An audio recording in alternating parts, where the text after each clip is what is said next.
positivas, pero después de sus respuestas en el último examen que les he devuelto, tengo que volver a hablar de esto porque hay algo que no están entendiendo. Todo bien, ¿ya? Potencial de equilibrio y potencial de difusión. Potencial de difusión principalmente va a estar, primero, potencial de equilibrio. El equilibrio referente a la cantidad de iones que podemos tener de un lado o del otro, ¿ya? Normalmente dentro de la homeostasis va a tratar de tener la misma cantidad de iones negativos en la parte del intracelular y en la parte del extracelular, iones positivos. Eso sería un equilibrio en cuestión. ¿Por qué? Porque el potencial de membrana va a estar principalmente relacionado con la parte intracelular, ¿ya? Que es negativo. Entonces, al potencial de equilibrio lo vamos a referir principalmente con estas características, ¿ya? Mientras que el potencial de difusión va a ser la característica en las cuales se apertura canales iónicos para empezar a hacer los cambios de polaridad, ¿ya? Pero ¿por qué potencial de difusión? Sé que varios de ustedes, y les he puesto como medio punto, creo, han colocado difusión simple, difusión facilitada. No se refiere a eso, sino que la apertura de los canales iónicos va a ser apertura de canales selectivos. ¿Para qué? Para que si solamente tiene que transportarse iones positivos, pues se transporta solamente iones positivos, y la difusión va a ser máxima entre más apertura de canales iónicos selectivos tenga. Entonces, de esa manera es como tenemos que ver la parte de potencial de difusión y potencial de equilibrio, ¿ya? Primer concepto. Dicho de otra manera, ¿cómo sé que, por ejemplo, el magnesio en milivoltios aproximadamente va a tener un potencial de ion de menos 9 milivoltios? Pues lo realizamos a través del potencial de Nernst, ¿ya? Aquí están las ecuaciones. Es más conocimiento, no les voy a pedir porque ya sería demasiado y tendrían que tener una calculadora científica, que para mí ya se me hace excesivo. Pero de esta manera, estas son las ecuaciones que nos da Guyton, estas son las ecuaciones que nos da Lippincott, que son las mismas básicamente. Entonces, gracias a esto podemos entender cómo o por qué, por ejemplo, el potasio, que es positivo, por qué nos da una carga negativa, ¿ya? Por el potencial de Nernst que tiene dentro de la parte intracelular o de la parte extracelular, principalmente intracelular. Entonces, dicho esto, una vez calculamos los potenciales de Nernst de los diferentes iones, por ejemplo, el sodio va a tener la característica de señalización eléctrica de células excitables y el movimiento del sodio a través de los epitelios, ¿ya? Mientras que el calcio está directamente relacionado con la contracción de células musculares, principalmente músculo cardíaco, la secreción de las terminaciones nerviosas y de las glándulas y el movimiento del calcio a través de los epitelios. El potasio va a determinar el potencial de acción en todas las células. ¿Por qué? Ahora les voy a decir por qué. La repolarización de la membrana y el movimiento del potasio a través de los epitelios. El cloro, la regulación del volumen en todas las células y el movimiento a través de, y las bombas selectivas, la transducción sensorial. Entonces, yéndome al cuadro de los canales iónicos, recordemos que hay una gran bomba que es la bomba sodio-potasio ATPasa. En la mayoría de los casos, en relación con los potenciales de acción, no vamos a utilizar necesariamente la bomba sodio-potasio ATPasa, ¿ya? Porque depende de la característica. Por ejemplo, el músculo esquelético, ¿qué debería hacer para activación de la bomba sodio-potasio ATPasa? La bomba de sodio-potasio ATPasa, ¿cuándo activaría el uso de músculo esquelético? Dicho de otra manera. Hacer fuerza, ejercicios, fuerzas. Ya, ejercicio. Ajá. Dicho simple, ejercicio, ¿ya? Si hago actividad física, no sé, si estoy haciendo gimnasio, pues, y me toca día de brazo, pues la bomba sodio-potasio ATPasa va a tener una activación mucho más rápido, ¿ya? Como ocurre en la célula cardíaca, ¿ya? Es diferente. En cambio, cuando tengo que hacer para estimulación neuronal o estimulación de músculo esquelético, solamente necesito la apertura de canales iónicos selectivos. ¿Ya? ¿Por qué? ¿Cuáles son los únicos músculos? Recordatorio, no sabes esa pregunta. ¿Cuáles son los únicos músculos que van a estar activos casi todo el día? Los músculos de la postura. Entonces, los otros, dependiendo los movimientos que tengan que hacer, van a hacer activación muscular o no. ¿Ya? Entonces, esa es la diferencia que tenemos que entender y cómo funcionan los guiones en este proceso. Cuando hacemos ejercicios, ¿no? Eso que las convocaciones de ATP, pero no sería muy lento, no sería mejor que utilicen los canales dependientes de voltaje. A ver, no me refiero a que solamente vamos a activar la bomba sobre el ATP, sino que la activación constante por la actividad física en cuestión de la persona, sea cual sea la actividad física que esté realizando, vamos a activar la bomba cerebral portal de TPA y además también activamos los canales selectivos de iones. ¿Ya? Buena pregunta, porque puede ser que los demás igual nos sucedieron que solamente se activa la bomba cerebral portal de TPA. No ocurre eso, sino que en la actividad física necesitamos estímulo constante. Y una forma de tener estímulo constante es la activación de la bomba cerebral de TPA, además de los canales selectivos. ¿Por qué? Porque mediante hagas el ejercicio va a haber momentos en los cuales necesitas mayor contracción muscular, ¿ya? Y en esos casos sí necesitamos los canales selectivos, a menos que hagan lo que en la práctica ustedes serán, no ahora nosotros. Su ejercicio era trotar sobre su mismo lugar y esa era su forma de trotar, entonces esa era su actividad física y no necesito gran cantidad de activación o potencial de acción como tal, ¿ya? No hay una gran contracción muscular, es diferente. Dentro del potencial de membrana o los canales iónicos, la literatura va a variar un poquito, eso sí no les voy a mentir. El sodio va a tener una característica de más 61 milivoltios, más o menos, según el Guyton está en 60 o en 62. El potasio de menos 90 milivoltios y el calcio más 120 milivoltios. Según el Guyton, el calcio, dependiendo de la característica de canales lentos o canales rápidos del calcio, puede llegar hasta 200 milivoltios como tal, ¿ya? Por eso normalmente se debe utilizar o se utiliza dentro del músculo cardíaco.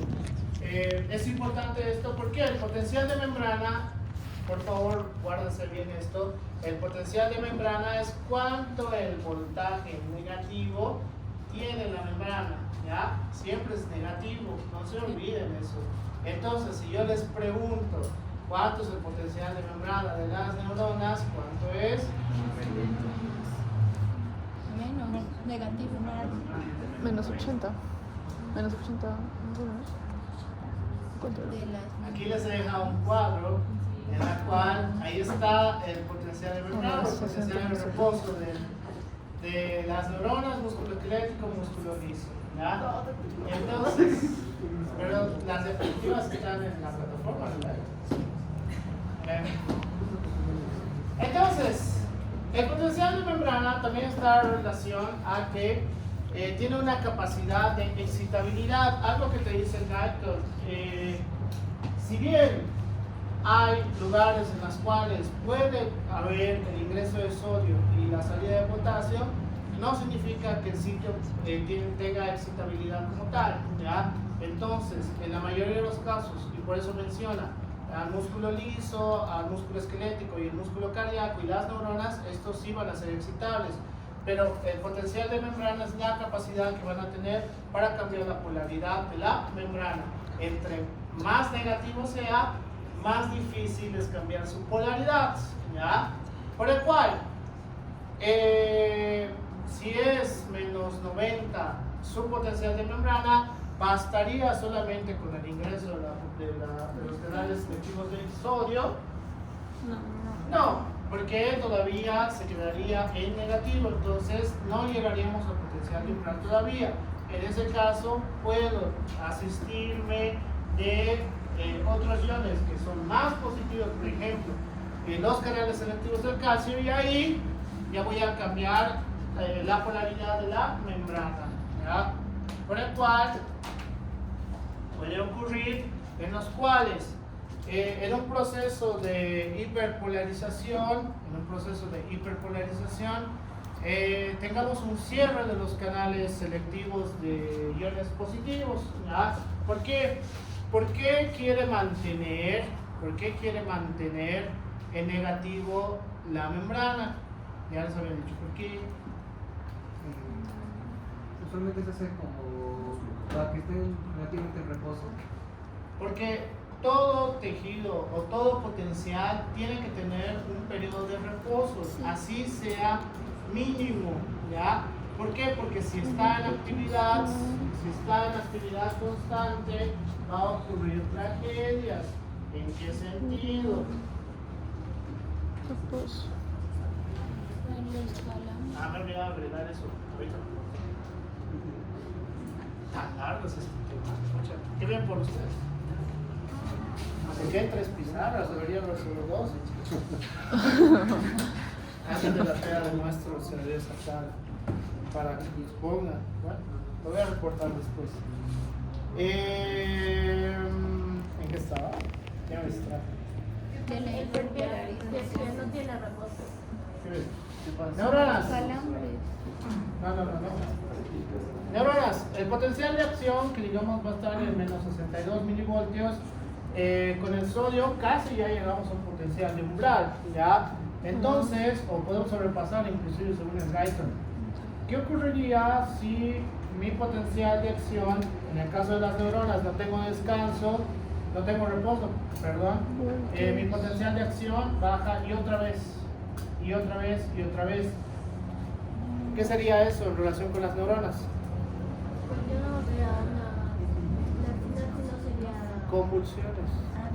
Convulsiones, ¿ya? ¿Por qué? Porque esto poco a poco va a hacer que la sinapsis sea constante hasta que finalmente ya no pueda entrar al proceso de repolarización y mucho menos en reposo, ¿ya? Y eso en patología podría ocurrir que sea convulsiones. Por si acaso, supongo que por IPS sabrán que las convulsiones no son exclusivamente tónico-clónicos, ¿no ve? Hay crisis de ausencia, etcétera, etcétera, tantos tipos de convulsiones. Entonces, puede ser que el paciente tenga crisis de ausencia y el estímulo es tan agresivo que ya no capta qué es lo que ocurre a través del sistema nervioso central hasta que bien, tenemos el proceso de repolarización y llegamos a hiperpolarización, ¿ya? Por eso el paciente después del ataque convulsivo se relaja y es como que ha perdido la memoria, ¿ya? En la mayoría de los casos depende del tipo de epilepsia como tal, ¿ya? Eso lo van a ver en Fisipato 2, si no me equivoco. Entonces, esa es la primera. Segunda, ¿qué ocurriría en el músculo cardíaco? No, el músculo cardíaco no es así. Cuando ya llevemos electrocardiograma, lo que ocurre es alteración del ritmo, o también dicho, arritmias cardíacas, ¿ya? ¿Por qué? Dicho de otra manera, este proceso de potencial de acción, ¿qué podría decir que es en el músculo cardíaco? Contracción, ¿ya? Contracción del corazón.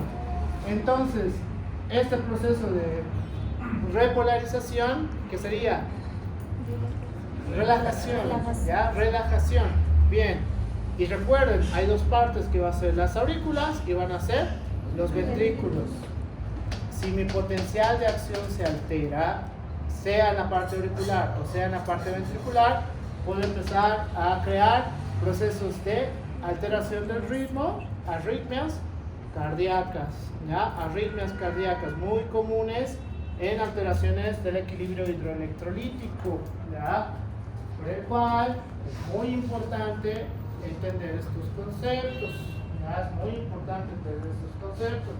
Y lo que tanto dicen una y otra vez, y en el músculo esquelético, si tengo un impulso continuo, ¿qué ocurriría? calambres, ¿ya? Calambres, ahí sí ocurren los calambres, ese es el término correcto, no en los demás. Porque los calambres te pueden dar por dos motivos, ¿cuál?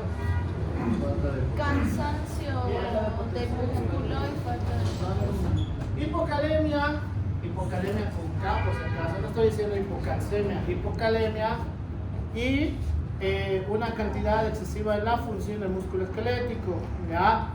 Por el cual es muy importante entender cómo funciona todos los demás. Qué buena pregunta. En las neuronas, por un estímulo excesivo en su función, ¿podría llevarlos a una hiperexcitabilidad? Sí. ¿En cuándo? ¿Cuándo funcionaría en demasía las neuronas? En su caso, peculiar de ustedes, que no tiene que ver con drogas. ¿Por qué? ¿Qué tendrían que hacer? No está mal la respuesta, pero ¿por qué? ¿Qué tendrían que hacer? No están deshidratados solo en la etapa de exámenes.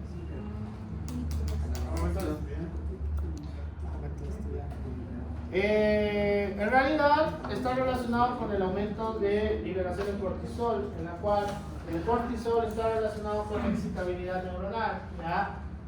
¿Cuál es el problema? Cuando tú tratas de estudiar más, ¿y en qué momento estudiar más? Porque según ustedes no tienen tiempo para nada.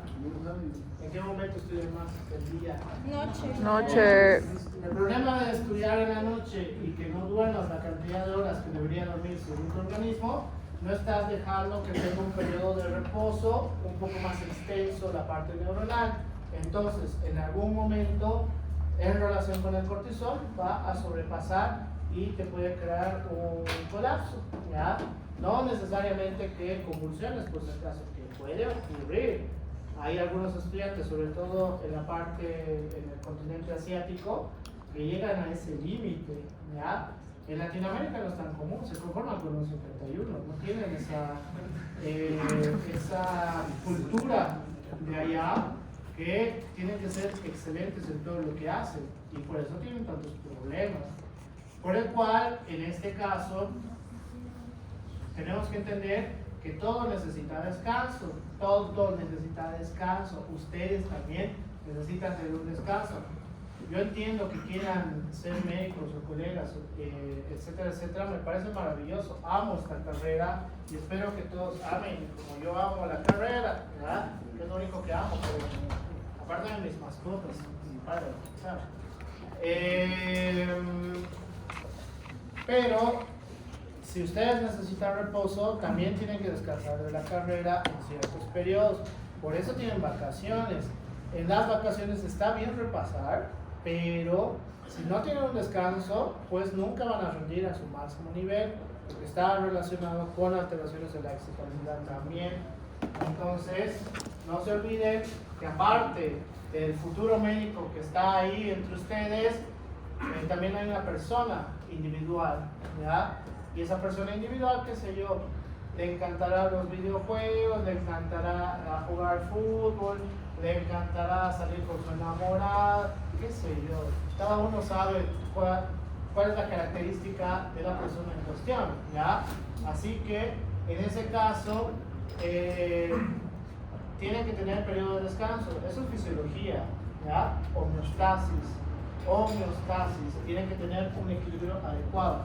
Si yo me voy a un ejemplo que me pone el Lippincott en relación con los procesos de hipopotasemia o hipocalemia, ¿dónde hay mayor cantidad de potasio? Intra, extracelular.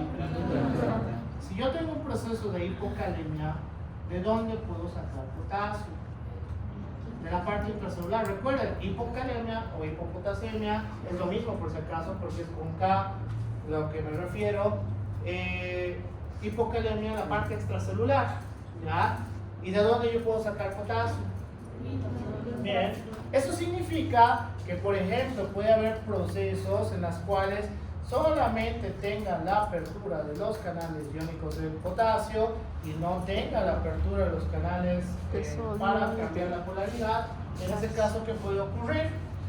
Que el potencial de membrana sea más negativo todavía, ¿ya? Sea aún más negativo.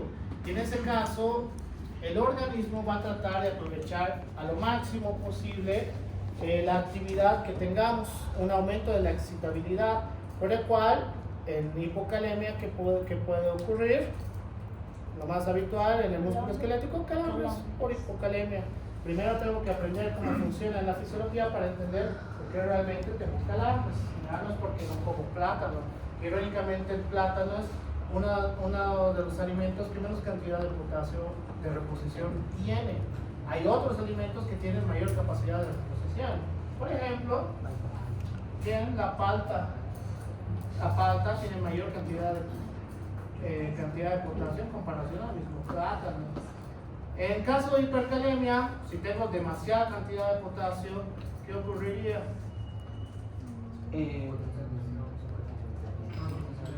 En su infinita sabiduría, la fisiología pues va a tratar de eliminar esa cantidad de potasio, pero de todas maneras, al momento de salir de la célula, pues vamos a tener demasiado potencial de membrana, ¿ya? En ese caso, pues va a ocurrir que empecemos a tener procesos de excitabilidad entre más aumente la cantidad de hipercalemia, ¿ya?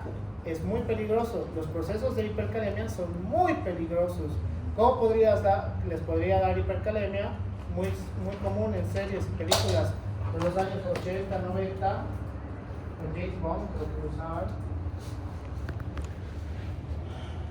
Que sí puede pasar en sus rubros médicos.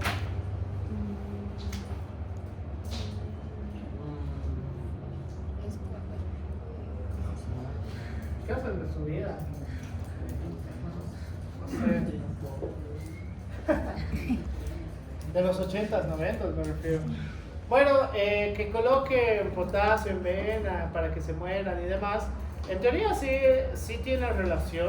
O sea, en el sentido de que altera la polaridad para el potencial de acción. En ese caso, la excitabilidad del músculo cardíaco se va a ir hasta las nubes hasta que finalmente nos vamos a ir a una parada cardíaca, ¿ya? Hay parada cardíaca porque no puedo eliminar al mismo ritmo por la cantidad de potasio que se me ha colocado en el organismo, no lo puedo eliminar, por el cual se van a cerrar todos los canales iónicos y por eso llegamos a un proceso de parada cardíaca, que es lo peor que le puede pasar al paciente y difícilmente lo vamos a poder revertir a menos que hagamos hemodiálisis.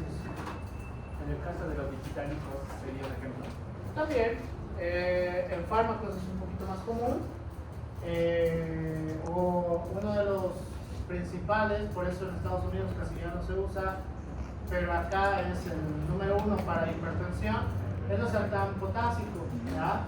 O sea, tiene niveles altos de potasio, tampoco tantos, exageran mis colegas, pero el problema es que lo consumen diario, entonces puede empezar a incrementar sus niveles de potasio, ¿ya? Que es uno de los problemas más grandes que vamos a tener.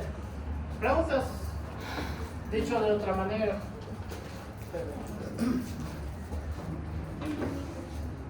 Cada vez que yo vea que ustedes no entiendan algo, para eso son mis examencitos, no solamente es para que se aplacen por si acaso. Es una manera palpable de ver si realmente están entendiendo una cosa o la otra. Y en la mayoría de sus exámenes, ustedes están entendiendo otras cosas que ni siquiera sé de dónde lo están sacando, porque ni siquiera están los libros así. Entonces, tengo que volver a hablar de esa parte para que puedan entenderlo de manera distinta. Nueva literatura esto.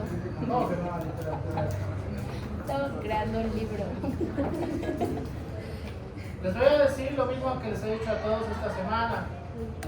No me sirven las personas que memorizan, ¿ya? En la carrera no te va a ayudar a adaptarte cuando estás acostumbrado a memorizar. Necesito que empiecen a entender, ¿ya? Todo lo que ustedes estudian, ¿cómo lo puedo adaptar en situación X o en situación Y?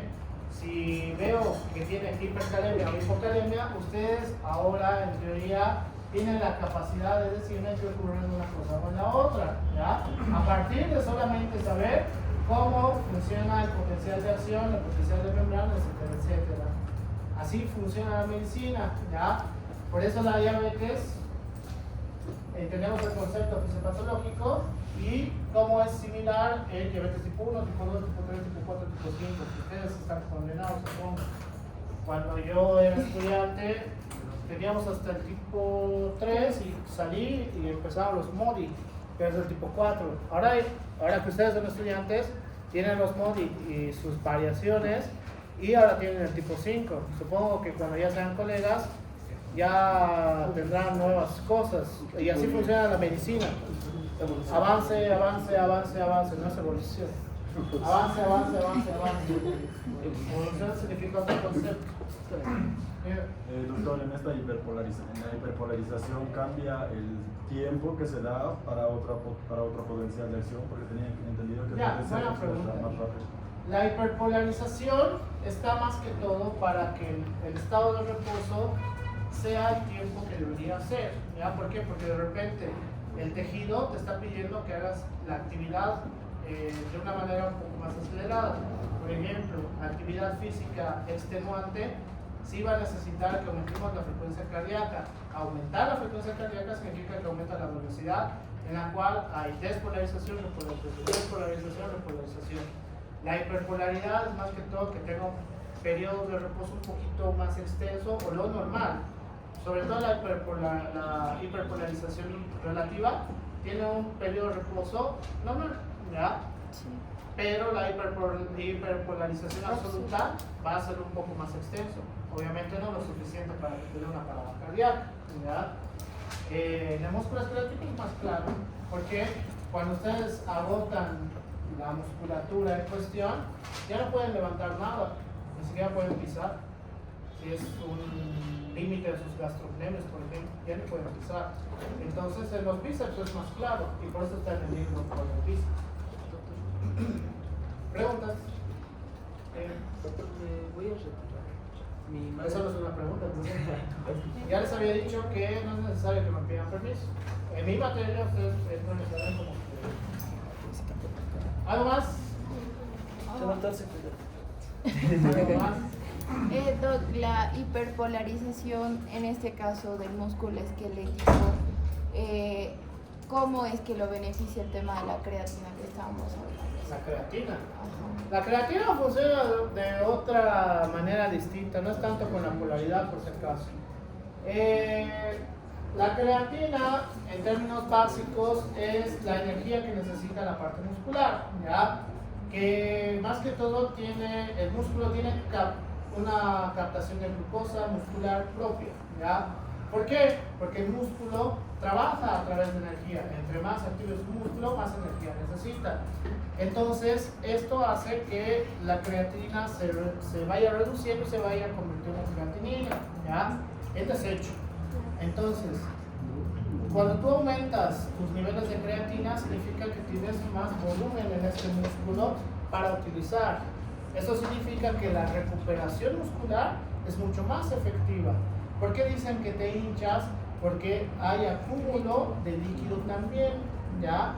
Por eso cuando empiezas a utilizar la creatina en las primeras 2 semanas, sí se ve más hinchado el músculo, por si acaso, pero es líquido, ¿ya? Es líquido hasta que cuando cumplas el mes ya tienes una concentración de creatina más elevada de lo que normalmente las personas tenemos y la recuperación muscular es mucho más efectiva, ¿ya? Por eso la creatina se ha hecho tantos estudios y sí funciona principalmente para la recuperación muscular. Como la recuperación es más rápido, es más fácil a la larga hacer hipertrofia muscular. No significa que con creatina ya vas a verte como la roca, por si acaso, ¿ya? Eso es otro concepto. La creatina te ayuda a la recuperación muscular, es decir, si no haces actividad física, tampoco te va a pasar grandes cosas, como algunos me decían, ay, se me va a dañar mi riñón y que no sé qué. No funciona así. ¿Por qué? Porque no estás haciendo actividad. Hoy por hoy tengan mucho cuidado con lo que leen. Hay un artículo médico que creo que es de Reino Unido, es británico, que ha demostrado que el acúmulo de líquido en cuestión de la parte intracelular a la parte extracelular y que después pase de la parte extracelular a la intracelular ese líquido por la creatina, en teoría te ayudaría a tener un mayor potencial de acción, ¿ya? En teoría, ahí está la palabra, en teoría dice que funciona de esa manera. Ese es un artículo de investigación que está en proceso, ¿ya? No sé por qué los Team Bros de TikTok ahora dicen que te ayuda a pensar más rápido y no sé qué cosas más. No funciona así tampoco, por si acaso. Es algo que está en proceso de investigación, ¿ya? Está en proceso de investigación. Yo solo les voy a decir lo que ya tenemos en medicina basada en evidencia. ¿Qué es eso? Que nos sirve para una mejor recuperación muscular, que sí es totalmente efectivo. ¿Alguna otra pregunta? Doctor, que a deportistas de élite tengan infartos o problemas cardíacos, ¿tiene que ver con el potencial de acción? No necesariamente. Primero hay que definir qué es un deportista de élite. Un deportista de élite se puede contar con los dedos de la mano, por si acaso, en la cual un deportista de élite hace mínimo 6 horas diarias de ejercicio, 6 veces a la semana. Tiene un estado nutricional excepcional, es decir, casi no consume ni hamburguesas, ni pollo frito, ni la salchipapa doble que la mayoría de la universidad parece se pide cada mañana. Además de que tienen un médico del deporte, que sería lo ideal, al lado de ellos para ver el tema de hidratación, el tema cumple con las horas de sueño, que es mínimo 6 horas y 8 horas y media máximo, ¿ya? Y además tienen periodos de descanso que son las famosas siestas. Tienen siestas de 45 minutos 2 veces en el día. Es decir, esa persona está hecha para el deporte, ¿ya? Y además no consume drogas. Eso es una parte fundamental. Ni alcohol, ni tabaco, ni ningún otro tipo de droga. Por el cual, en los deportistas puede ocurrir que tengan trastornos genéticos o lo que refería Michael Phelps en su entrevista, te sobrepasa tanto ser deportista de élite, porque ¿quién cumple eso entre ustedes? Yo creo que ni la mitad de las cosas que te piden para ser deportista de élite lo cumplo. Dudo mucho que ustedes cumplan siquiera la mitad también. Entonces, ¿por qué? Porque el problema de ser deportista de élite te lleva a un proceso inflamatorio crónico por la actividad física. Michael Phelps en su última entrevista dijo que se arrepiente de ser Michael Phelps. ¿Por qué? Porque tiene un problema articular, músculo-articular crónico, tiene dolor crónico y debido a eso tiene adicciones a los opiáceos, se volvió adicto a los opiáceos. Ser deportista de élite no vale la pena desde el punto de vista de medicina del deporte, por si acaso. No vale la pena a menos que realmente quieras, por el tema del dinero, pues reemplazar tu salud por dinero. Michael Phelps tiene mucho dinero, nadie lo duda, pero no tiene salud. Es a costa de tu salud. ¿Qué más? ¿Alguna otra pregunta, duda? Messi igual tiene problemas, Cristiano Ronaldo igual tiene problemas con la rodilla, que ya está en una lesión crónica por si acaso. Se hace tratar con muy buenos médicos y traumatólogos del deporte, por eso no le afecta tanto, pero ya están al límite de su carrera, por eso ya no pueden hacer lo que hacían a sus 20 años. Igual les ha afectado llegar a ese potencial como tal. Nadie está exento, por si acaso. Doctor, ¿y por qué la tendinitis es tan difícil que se recupere tan rápido? Hay que dividir. La parte ósea tiene un alto proceso de recuperación por las características de las células. ¿Ya? Si tienes una fractura, tiene la capacidad de generar hueso nuevo. La parte muscular no tiene esas características. Puedes empezar a crear un proceso inflamatorio y luego fibrosis a través de la parte muscular, sí, pero la recuperación es larga. Y en cambio en ligamentos y tendones es peor todavía. No tienen esa capacidad celular, entonces en ese caso la reparación tiene que hacer a través de un proceso inflamatorio que es efectivo cuando no lo utilizas. De alguna manera puedes no utilizar sus rodillas, ahí está el problema. A menos que puedas no utilizar la rodilla de la pierna afectada, fácilmente vas a tener una recuperación en unos 3 o 6 meses. Pero pues el no utilizar una articulación móvil tan importante es muy complicado. Por eso es complicado. Entre la articulación móvil sea utilizada constantemente, como los basquetbolistas que se lesionan el hombro, no pueden no utilizar el hombro si están haciendo básquet. Lo mismo los futbolistas. ¿Por qué tienen lesiones de rodilla constantemente? Porque su principal acción es correr. Entonces, por eso tienen problemas de rodillas. Muy básico cuando entiendes medicina del deporte, por si acaso. ¿Algo más? En cuestión de músculo esquelético, hablando del piso braquial, hablemos de lo que no entendí muy bien es sobre los ligandos. Hay ciertas células que necesitan un ligando para iniciar lo que se tiene esa lección y hay otros tipos de tejidos que no necesitan. Eso, ¿en qué afecta lo que es el ligando? Ya. Hay algunos músculos que necesitan otro tipo de movimientos para hacer una acción, que en este caso, cuando digo acción es contracción, ¿verdad? En ese caso, esos músculos en la cual, por ejemplo, con músculos de la espalda específicamente,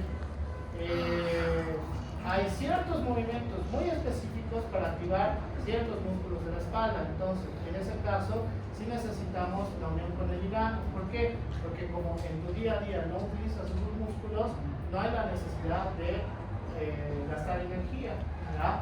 En cambio, muchos otros, por ejemplo, en relación específicamente con el bíceps, que lo vas a utilizar por casi todo el tiempo, levantas cosas y demás. Ahí no hay la necesidad de utilizar ligandos, ¿ya?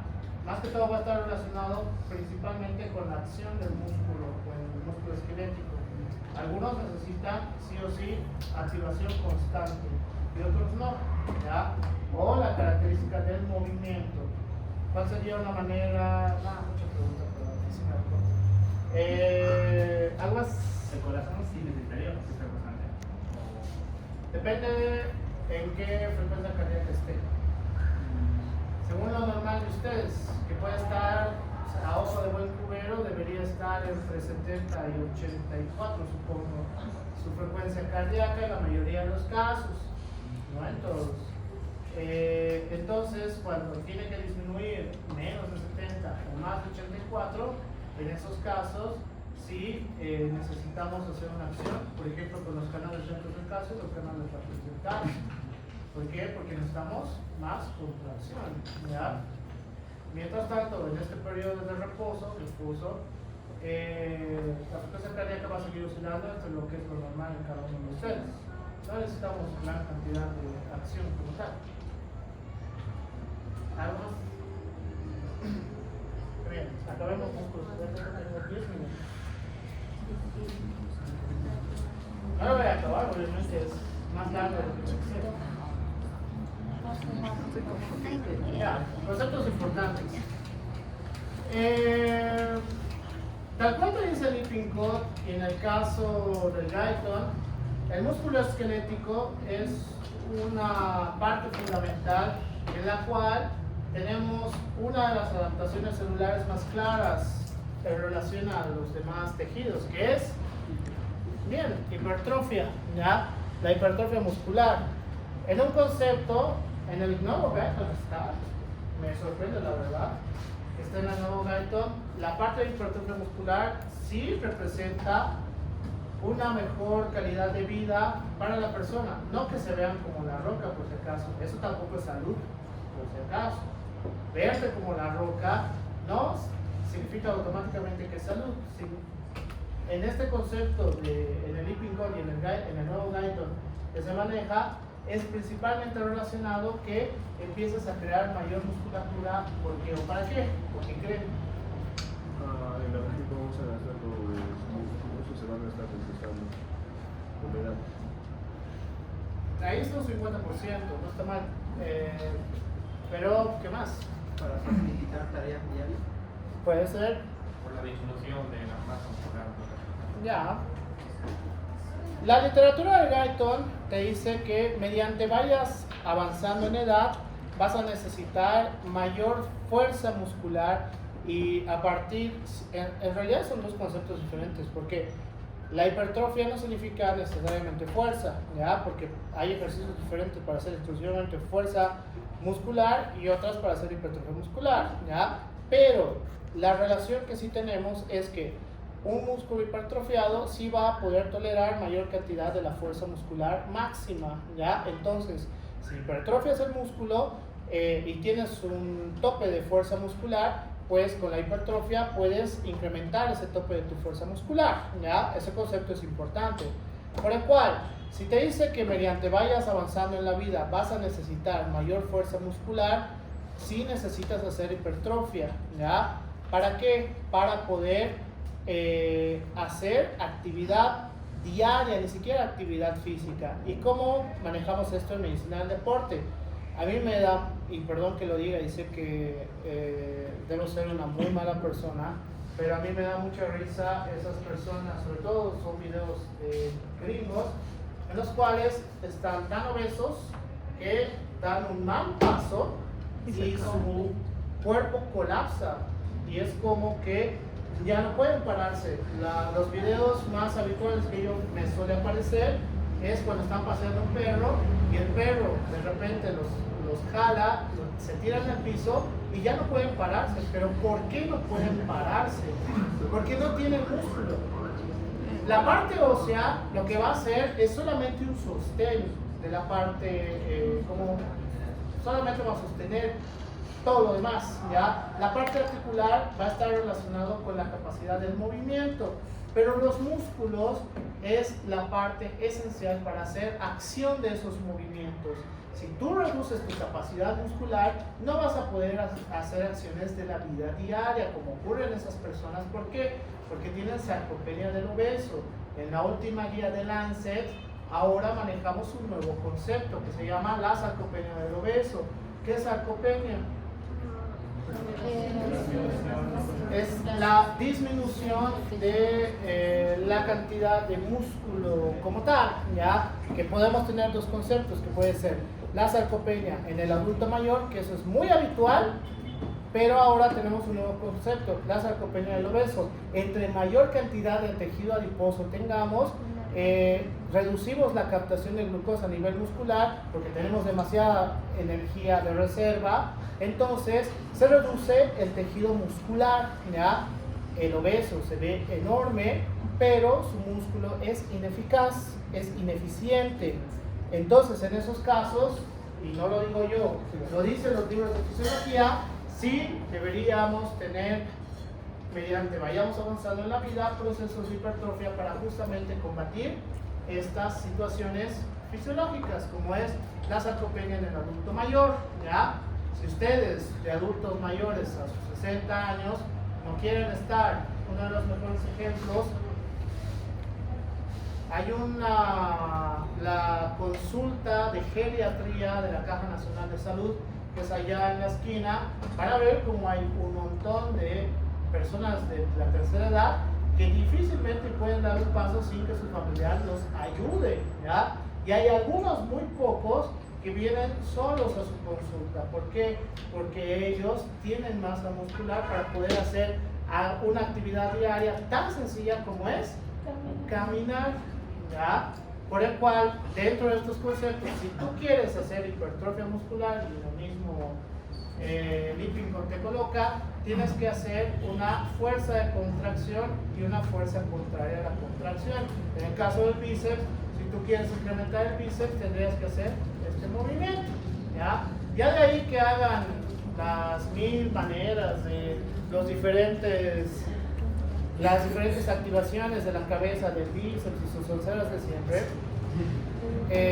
Allá ustedes, pero con algo tan sencillo como hacer estos movimientos en su casa con peso, porque eso se llama ejercicios de fuerza, pues cada vez van a empezar a hacer más hipertrofia muscular, y por el cual sí es importante, sobre todo para la carrera de salud, en algún momento, sean varones o mujeres, ¿qué va a ocurrir si el paciente que pesa 80 kilos y ustedes que pesan 50, 60 kilos se desmaya? y dicen, doctor, doctora, ayuda, y lo tienen que subir a la camilla, ¿qué van a hacer ese rato?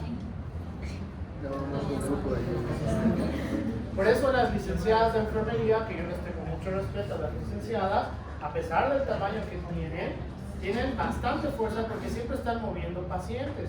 Hacen movimientos que los lleva a un aumento de la fuerza muscular.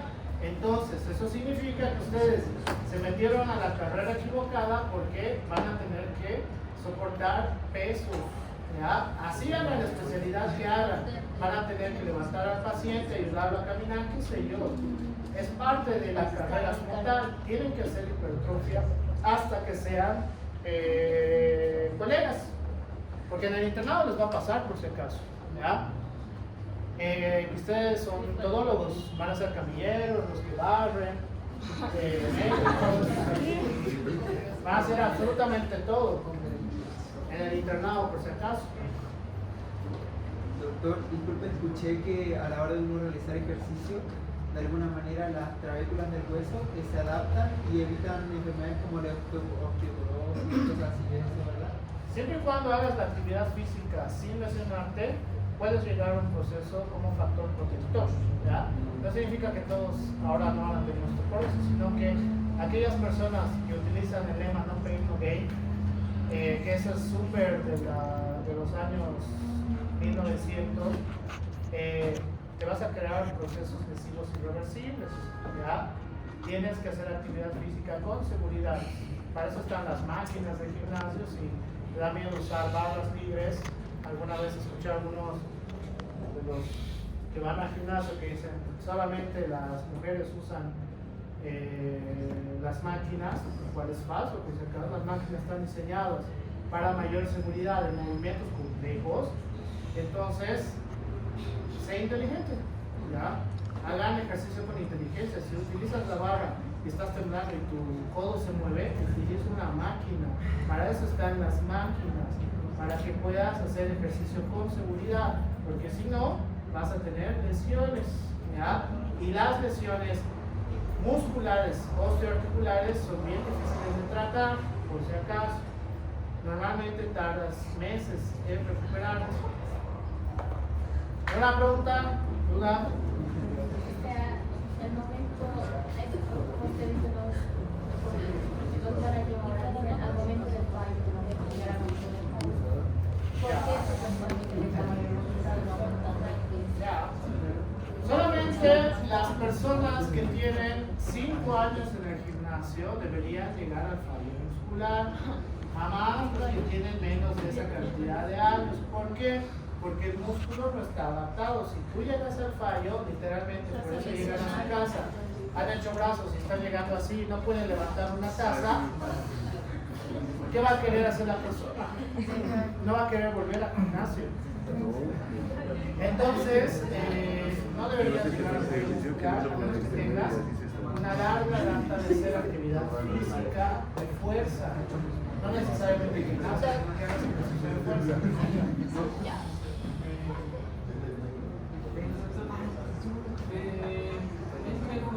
Silencio, por favor. Si quiero ir al gimnasio, ¿es mejor ganar resistencia o ganar fuerza? Depende cuál sea tu objetivo, ¿verdad? Siempre esperen eso, o sea, yo por un tema médico necesito hacer ejercicio de fuerza, que los hago, ya llevo mucho tiempo, porque cuando llegué a la U, no me acuerdo si ustedes les he dicho, yo llegué pesando 124 kilos, creo. Entonces no tenía ni cuello en ese entonces. Y había probado la especialidad y todo eso, y el tema de COVID pues ha hecho que tenga alteraciones. Para tú realmente, que era mi caso, bajar tejido adiposo, sí necesitas hacer hipertrofia muscular, ejercicios de fuerza, porque si solamente haces cardiovascular va a ser insuficiente y además les van a dañar las rodillas a las personas que pesan demasiado, porque no tiene ese cuerpo la resistencia para tolerar todo eso. Entonces, en mi caso, tenía que hacer ejercicios de fuerza solamente. Ahora ya hago ejercicio cardiovascular, pero eso depende de cada persona y sus objetivos. Doc, bueno, dependiendo de eso, ¿cada cuánto es lo correcto, digamos, en general para nosotros ir subiendo el peso? Ya, tienes que ir subiendo el peso cuando hagan la clásica 4 de 12, ¿ya?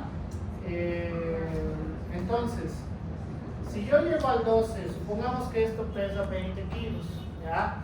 Si yo estoy así y llego al 12 sin ningún problema, ahí tu organismo te dice que ya puedes progresar en el peso, pero eso no significa que ahora que este pesa 20, me lleve a los de 30, tengo que hacerlo progresivamente. En ese caso, 22 es la siguiente, con 22 empiezo y no se olviden hacer una buena técnica, ¿no? Como hoy, creo que era estudiante de la universidad, hacer esto con harto peso no significa que estás haciendo bien, ¿ya? Hay técnicas que hacer para hacer una hipertrofia correcta, ¿ya?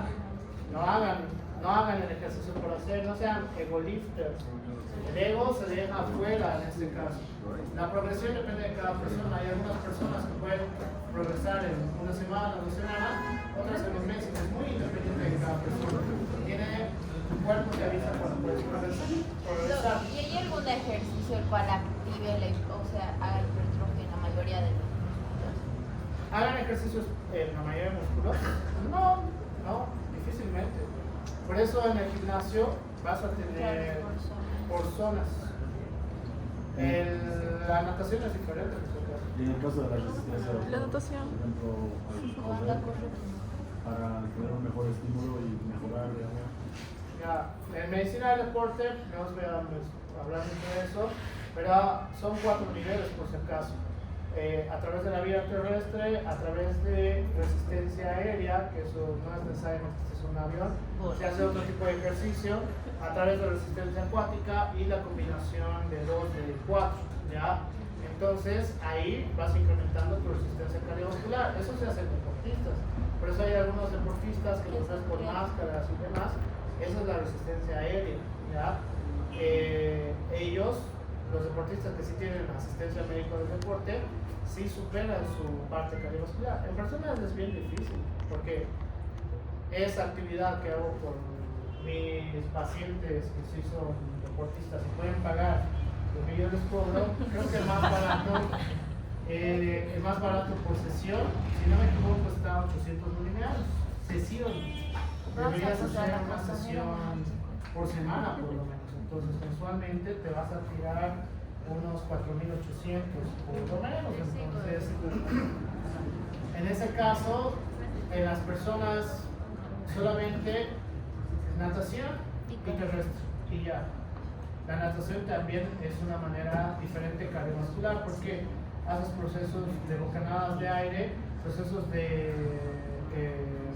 en la cual no hay ningún tipo de intercambio de hematocracia constante, porque tienes que aguantar el aire y otra vez.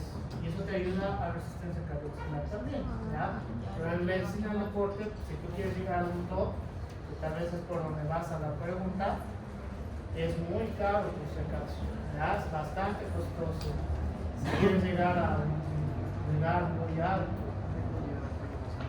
Ya, Rodrigo Costanera nomás. ¿Algo más? ¿Tiene lo de biomecánica? ¿Hay piscinas por acá? En medicina del deporte hay varios, pero tienen que saber física primero. Pero la verdad, pues tienen que saber física primero. Yo creo que los tengo ahí, en casa.